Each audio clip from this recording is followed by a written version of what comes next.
한국직업방송과 연합뉴스TV가 함께 만드는 취업 전문 뉴스 투데이 코너 플러스입니다. 삼성중공업이 내년까지 대규모 적자를 예고하면서 국내 조선업에 대한 우려가 다시 고개를 들고 있습니다. 내년 최악의 일감 부족으로 극심한 보릿고개가 예상돼 정부도 대비책 마련에 나섰습니다. 김동욱 기자입니다. 삼성중공업이 내년까지 7,300억 원에 달하는 적자를 예상하고 1조 5천억 원 규모의 유상증자에 나섰습니다. 실적 부진의 책임을 지고 박대영 사장이 물러나고 후임으로 남준우 부사장이 승진 내정됐습니다. 현대중공업과 대우조선해양 등 다른 조선사들도 내년 보릿고개에 대한 대비에 나서고 있습니다. 올해 수주가 4배가량 늘긴 했지만 실제 일감으로 이어지기까지 2년 정도 걸려 작년 극심한 수주 절벽이 내년 일감 부족에 반영되기 때문입니다. 정부는 이러한 일감 절벽을 버틸 수 있도록 내년 초 조선산업 혁신 성장 추진 방안을 마련한다는 방침입니다. 신규 수주와 경쟁력 확보가 필수라고 보고 원가 절감 등 자구 계획 마련과 선박 발주를 지원할 계획입니다. 내년 6월 만료되는 조선업에 대한 특별 고용 지원 업종 지정 기간의 연장 여부도 검토하기로 했습니다. 조선업 구조조정도 진행됩니다. STX 조선해양과 성동조선해양은 내년 2월 산업 경쟁력 진단을 거쳐 퇴출이냐 회생이냐 갈림길에 서게 됩니다. 현안이 되고 있는 일부 중견 조선사에 대해서는 외부 컨설팅을 거쳐 산업과 금융 측면을 균형 있게 고려하여 빠른 시간 내에 처리 방안이 마련되도록 하겠습니다. 구조조정을 해 업계를 재편하고 경쟁력을 높여야 하지만 조선업 일자리가 줄어들 수밖에 없는 건 딜레마입니다. 당장 앞으로 1에서 3년 불황을 견디는 것과 함께 저가 수주 경쟁 등 고질적인 문제들을 개선해 나가야 한다는 지적도 나옵니다. 연합뉴스TV 김동욱입니다. 미국 연방준비제도가 이번 주에 금리 인상을 단행할 것이 확실시되고 있습니다. 내년에도 미금리가 2-3번 더 오를 거라는 전망 속에 앞으로 우리나라 기준금리 인상 속도에 어떤 영향을 미칠지에도 주목되고 있습니다. 박진영 기자입니다. 현지 시간 12일과 13일 열리는 미국 공개시장위원회 FOMC에서 금리 인상은 기정사실화된 분위기입니다. 미국이 올 들어 세 번째 금리 인상을 단행할 경우 연 0.25%포인트 올라 한국은행 기준금리와 같은 수준이 됩니다. 이번 FOMC 회의에서 주목되는 점은 금리 인상 자체보다는 내년 금리 인상 속도와 관련된 부분입니다. 미국 내에서도 금리 인상 속도에 대한 전망은 엇갈립니다. 경기 개선 흐름에 따라 속도감 있게 올릴 것이란 주장이 있는 반면 차기 연준 의장으로 지명된 제롬 파월이 비둘기파로 분류되는 만큼 완만할 수 있다는 예상도 나옵니다. 한국은행은 일단 미국이 내년 중 3회 정도, 2019년 중 2회 정도의 금리를 올릴 것으로 내다봤습니다. 이주열 한은 총재는 미국 금리 인상이 한국의 기준금리 인상으로 직결되지 않는다는 입장을 고수하고 있습니다. 미 연준이 이제 금리를 올린다고 해서 그것이 곧바로 우리 금리 결정을 결정짓는 그건 아니다라고 제가 누차에 말씀을 드렸습니다. 연준의 금리 인상 그 자체보다도 그것이 우리 경제 금융 시장에 어떤 영향을 주느냐 이제 그거를 판단하게 되는 거죠. 이미 1,400조 원을 넘어선 가계부채를 감안하면 추가 인상은 쉽지 않아 보입니다. 하지만 한국과 미국 금리가 역전되면 외국인 자본 유출이 나타날 수 있기 때문에 오랫동안 역전 상태를 유지하는 것도 부담스럽습니다. 결국 우리나라 금리 인상 속도는 내년 경제 지표가 얼마나 좋아지냐에 달려있다는 분석이 힘을 얻고 있습니다. 연합뉴스TV 박진영입니다. 국가인권위원회 실태조사 결과 공공부문 무기계약직 근로자 10명 중 6명이 정규직 근로자와 같은 업무를 하고 있지만 임금 등 노동 조건은 크게 못 미치는 것으로 나타났습니다. 인권위가 중앙행정기관 등 공공부문 무기계약직 근로자 1000여 명을 대상으로 설문한 결과 무기계약직 노동자와 같은 업무를 하는 정규직이 존재한다는 응답 비율은 60% 가까이 됐습니다. 하지만 근무 경력과 업무 내용이 비슷한 정규직과 비교해 60% 미만 수준의 임금을 받는 근로자가 30%를 넘었고 40% 미만 임금을 받는 비율도 10%에 달하는 것으로 조사됐습니다. 경기도 용인 타워크레인 사고로 정부는 전국 건설 현장의 타워크레인 일제 점검을 벌일 예정입니다. 반복되는 하청업체 근로자의 안전 문제와 타워크레인 노후화 점검이 이번에는 과연 제대로 이루어지게 될지 의문입니다. 김지수 기자입니다. 34층 높이 타워 크레인이 형체를 알 수 없게 찌그러졌습니다. 이 사고로 75m 높이에서 작업 중이던 근로자 7명이 추락해 3명이 숨지고 4명이 다쳤습니다. 타워 크레인 기사는 하청업체 직원이고 나머지 6명은 재하청업체 직원들이었습니다. 춥지 않고 닥치지 않고 안전한 일터 개척하자. 최저 입찰 제도를 통해 하청을 따내기 때문에 비용을 줄이다 보면 근로자들은 더욱 위험에 내몰리게 됩니다. 여기에 계약이 다단계로 이루어지다 보니 안전관리를 전반적으로 책임질 주체도 명확하지 않습니다. 타워 크레인은 설치 해체 팀이 별도로 외주화로 되어 있고, 또 타워 크레인 운전하시는 분들은 또 업체 타워 크레인 임대업체에 소속되어 있기 때문에 이것에 대한 것들은 조금만 신호가 잘못되거나 이러면 사고로 직결돼서 연결될 수 있는 거기 때문에. 정부가 지난달 발표한 종합대책엔 타워 크레인 연식에 따른 정밀 검사와 사용 금지 규정이 담겼지만 용인 사고 크레인은 아직 정확한 제조 연도도 알 수 없는 상황입니다. 수입 면장이라는 관세청에서 발급하는 서류가 있는데 거기에 제작 연도가 기입이 돼야 되거든요.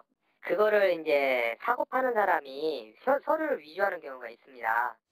정부는 전국 6,000대가 넘는 타워 크레인에 대한 전수조사를 진행 중이고 지금까지 109대의 허위 등록 사실을 적발했습니다. 연합뉴스TV 김지수입니다.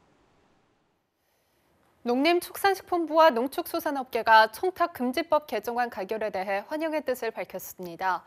특히 과일과 화해가 10만 원 미만 선물 세트가 전체 95% 정도를 차지해서 가액 조정 효과가 클 것으로 예상했습니다.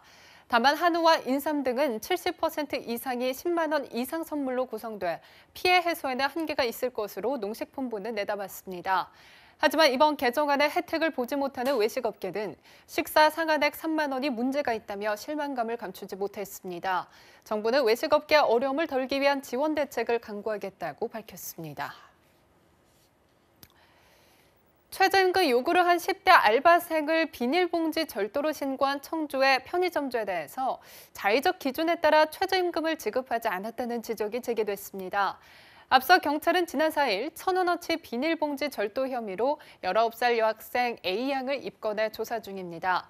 A양은 한 달 53시간을 일했지만 시급 환산 5천여 원, 최저임금의 약 77%인 26만 3천 원을 받았습니다.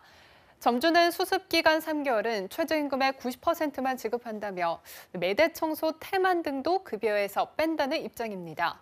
청주 노동인권센터는 임금과 손해배상 등은 별개이며 수습기간도 1년 이상 근로 시에 가능하다고 밝혔습니다.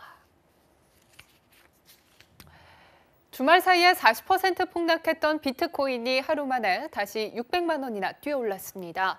이것만 보면 금방 한몫 잡을 수도 있을 것 같지만 반대로 돈을 날리기도 쉽습니다. 하지만 정부는 그간 지켜보고만 있었다고 해도 과언이 아닌데요. 뒤늦게 전면 거래 금지까지 검토하고 나섰습니다. 김보윤 기자입니다. 가상화폐 비트코인 가격이 또다시 널뛰기를 했습니다. 우리 시간 11일 오전 8시 미국 시카고 옵션 거래소에서 처음으로 선물 거래가 시작되자 비트코인 가격은 순식간에 1,300만 원대에서 1,900만 원대로 뛰어올랐습니다. 불과 사흘 전 최고가 2,400만 원을 찍고선 이틀 만에 40% 폭락하더니 하루 만에 또 600만 원이 폭등한 겁니다. 짧은 시간에 급등락이 반복되다 보니 세계 각국에서 비트코인 투자에 뛰어드는 사람이 늘고 있는데 특히 우리나라에서는 투기 과열 조짐이 뚜렷합니다. 11일 기준 전 세계 비트코인 환전액 중 한국 원화는 20%대를 차지하고 있습니다. 경제 규모는 세계 11위인데 일본 엔화와 미국 달러에 이어 세 번째입니다. 문제는 일본이나 미국과 달리 우리나라에서는 비트코인 거래가 제도권 밖에 있다는 겁니다. 시세 차익을 얻어도 세금이 없고 거래 시스템 잘못으로 큰 돈을 잃어도 보호받을 길이 없습니다. 뒤늦게 규제 검토에 착수한 정부는 비트코인 거래 전면 금지도 불사한다는 방침입니다. 최종구 금융위원장은 비트코인 거래를 금융거래로 인정할 수 없다고 강조하며 이를 다단계 금융사기로 볼 수 있다고까지 지적했습니다. 법무부를 중심으로 하는 정부 가상통화 대책 태스크포스는 오는 15일 회의를 열고 규제 방안을 논의할 예정입니다. 연합뉴스TV 김보윤입니다.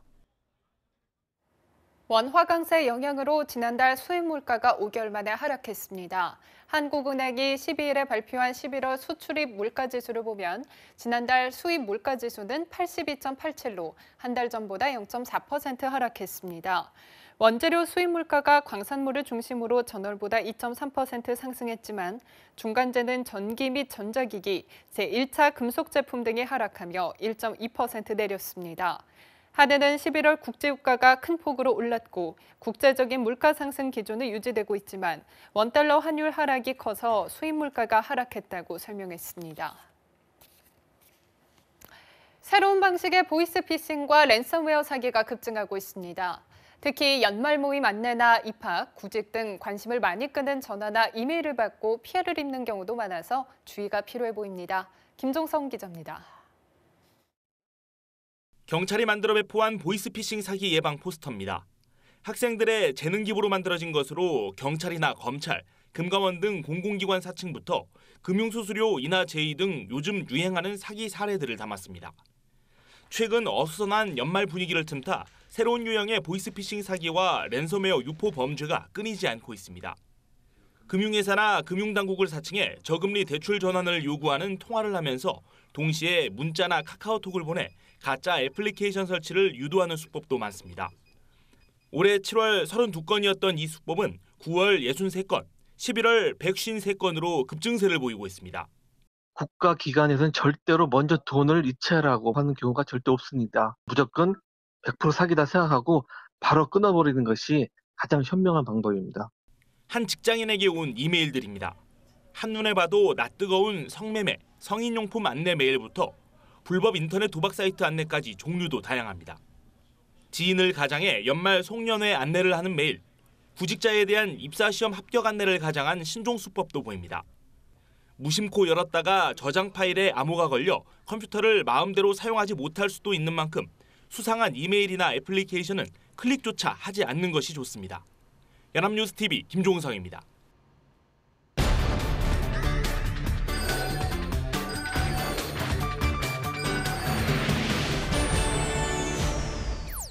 대한민국의 오늘을 데이터로 알아보는 데이터 뉴스 시간 구보나 캐스터와 함께합니다. 안녕하세요. 안녕하세요. 데이터 뉴스 시간입니다.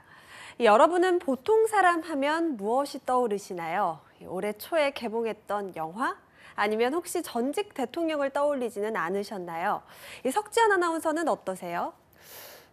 그분은 보통 사람이 아니라 옛날 사람이라고 해야 하지 않을까요? 보통 사람 하면 말 그대로 저희 가족, 제 친구들 이런 게 보통 사람 아닐까요? 네, 맞습니다. 보통 사람이란 특별하지 않은, 흔히 볼 수 있는 사람이란 뜻인데요. 2018년 대한민국에 사는 보통 사람들의 생활은 어떤 모습일까요? 지난 7일 신한은행 빅데이터 센터에서 전국의 만 20세에서 64세 금융소비자 2만 명을 분석한 보통 사람 금융보고서를 발표했는데요. 오늘은 이 보고서를 통해서 우리들의 생활상을 엿보고자 합니다. 네, 보통 사람이라고 했으니까 우리랑 비슷한 환경에서 생활하는 사람들의 경제 현황을 엿볼 수가 있겠네요. 그렇다면 더 구체적으로 어떤 보통 사람에 대해서 살펴볼 건가요? 네, 이 보통 사람 금융보고서는 생애 주기를 중심으로 취업준비생, 사회초년생, 1인 가구, 또 경력 단절 여성, 창업준비, 자녀 교육비, 노후준비 이렇게 7개의 주제로 나눠져 있습니다. 그럼 이 중에서 가장 먼저 이 취업준비생의 현실에 대해 살펴보겠습니다. 이 대한민국의 평범한 취업준비생이 취업을 하기까지 걸리는 기간은 얼마나 될까요? 취업에 성공하기까지 평균적으로 13개월이 걸리고요. 평균 소요 비용은 384만 원으로 조사가 됐습니다. 그런데 흥미로운 건 어떤 직종을 준비하느냐에 따라서 준비 비용에 큰 차이가 났다고 합니다. 네, 아무래도 준비할 게 많을수록 돈도 더 많이 들겠죠. 전문 교육을 받아야 하는 특수직이나 전문 직군을 준비하면 돈이 더 많이 들 것 같은데요. 그렇지는 않습니다. 이 취업 준비를 위해 가장 돈이 많이 드는 직업은 바로 공무원이었습니다. 이 공무원 시험을 준비하는 공시족의 취업 준비 비용은 총 633만 원으로 일반 사무직의 1.8배에 달했습니다. 다음으로 전문직이 480만 원, 교육직이 429만 원, 그리고 일반 사무직을 준비하는 데 345만 원의 비용이 들어가는 것으로 조사가 됐습니다. 이 비용은 생활비와 주거비 등을 제외하고 순수하게 취업을 준비하는 데 들어간 비용만 조사한 것이어서 실제로 전체 생활비는 이보다 크게 높을 것으로 추산이 됩니다. 네, 가장 선호하는 직업으로 꼽히는 공무원이 준비 비용도 가장 높았네요. 그런데 여기에 생활비까지 더해진다고 생각하면 취업 준비 기간 동안 굉장히 큰 목돈이 필요하겠어요. 취준생 본인이나 부모님 모두에게 꽤 부담이 될 것 같은데요. 그렇죠.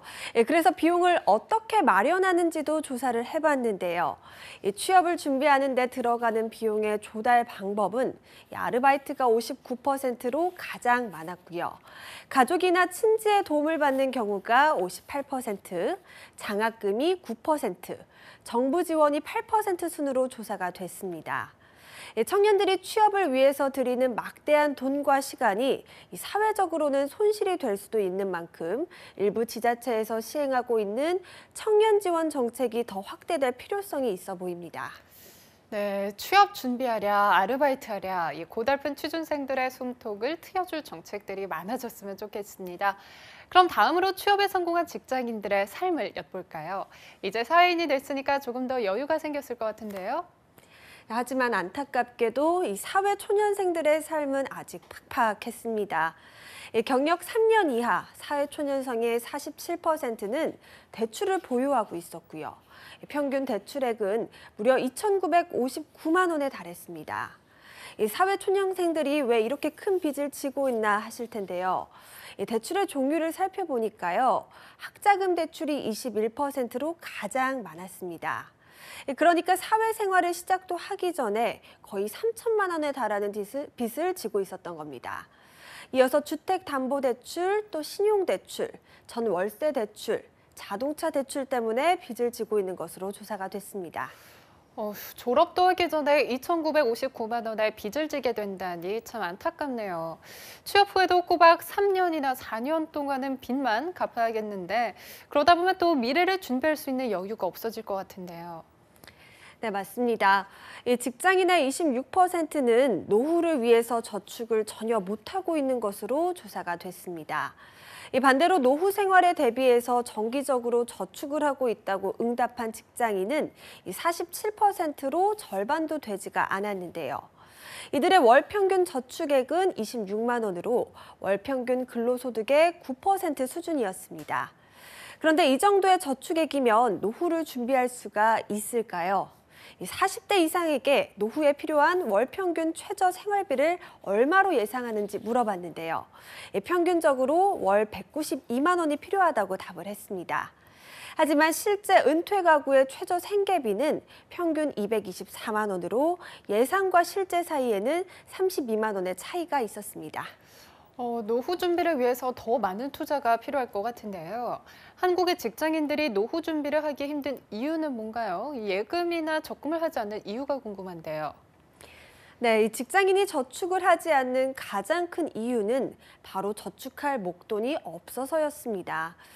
전체 응답자의 37%로 가장 많은 비중을 차지했고요. 다음으로 금리가 낮아서가 31%, 정기적으로 저축하기가 부담스러워서가 11%, 중도 인출이나 해지가 불가능해서가 6%로 나타났습니다. 이 중에 목돈이 없어서 저축을 하지 못한다고 답한 응답자들이 누구인지 더 자세히 분석을 해봤습니다. 초중고생 자녀를 둔 2050 직장인의 43%가 돈이 없어서 저축을 하지 못한다고 답을 했습니다.